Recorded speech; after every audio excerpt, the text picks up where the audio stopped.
you don't.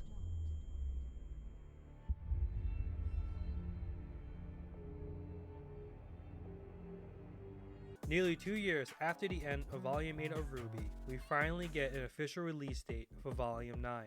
Needless to say, RWBY's popularity hasn't waned due to the many controversies involving the production of the show and the negative reception the show has received over the past decade.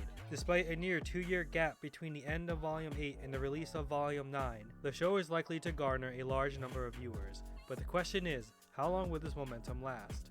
As previously stated, RWBY still has a dedicated following and is very popular across the world. Even someone as myself, who has many criticisms of the show, very much like RWBY. Since the release of the Red trailer and the following 3 trailers for Team RWBY, I was enthralled with the show.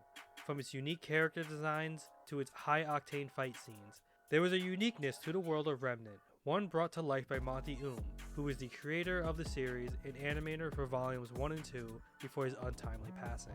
Since his passing, the show has been on a slow decline. High-octane action was reduced to slow-paced fight scenes.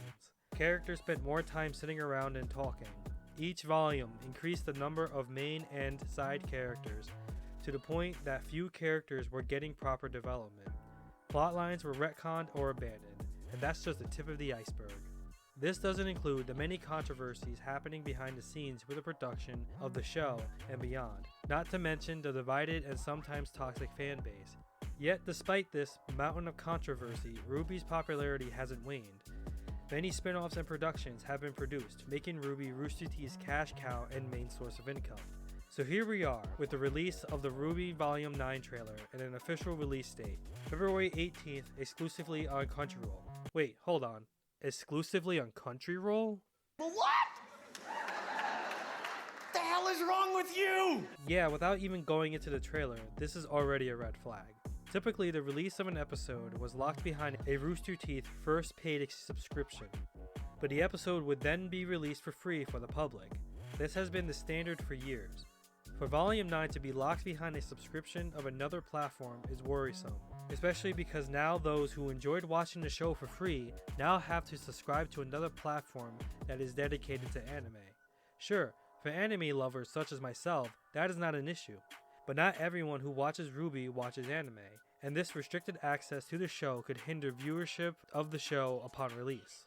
The episodes won't be released on Rooster Teeth first until a year after they air on Crunchyroll, and won't be released for free until sometime after that. Not to mention, Rooster Teeth has publicly come out and said they do not want people to pirate the show, after many fans have stated they will now pirate the show because of its exclusivity.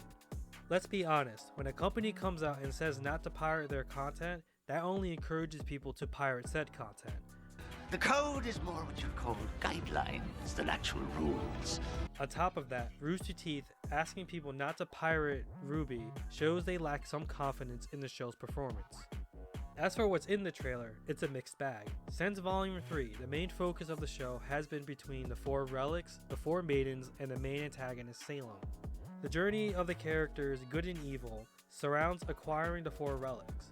We learn each relic is locked behind a vault that can only be opened by a specific maiden.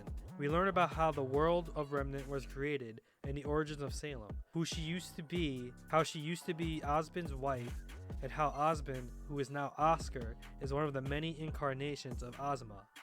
And despite the roller coaster of the plot, all of this came to a head in Volume 9 as Salem goes Thanos and decides to take action for herself. Fine. I'll do it myself.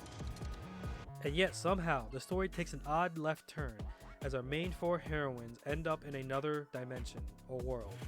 We just witnessed the death of Penny again, Winter acquiring the Winter Maiden powers, and Salem acquiring 2 of the 4 relics.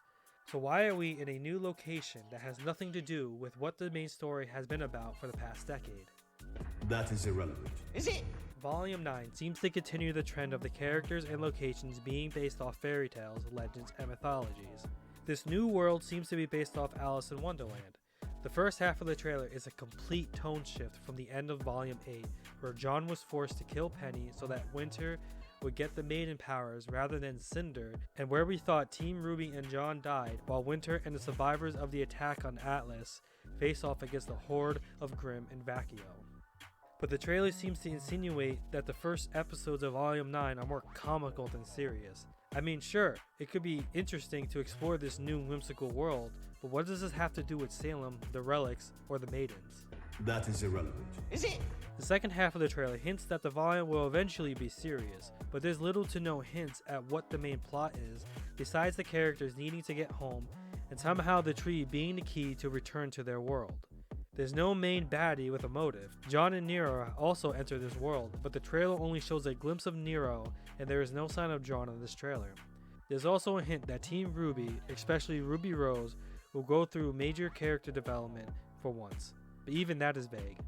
Am I worried that Volume 9 will make or break the series? Yes. Do I have confidence the show will improve? No. Am I still going to watch it? Of course, but I'm going in with low expectations. Please comment below, as I'd like to hear your own thoughts about the Volume 9 trailer and whether RWBY can turn things around. Don't forget to like and subscribe. My name is Deviant, and I'll see you next time.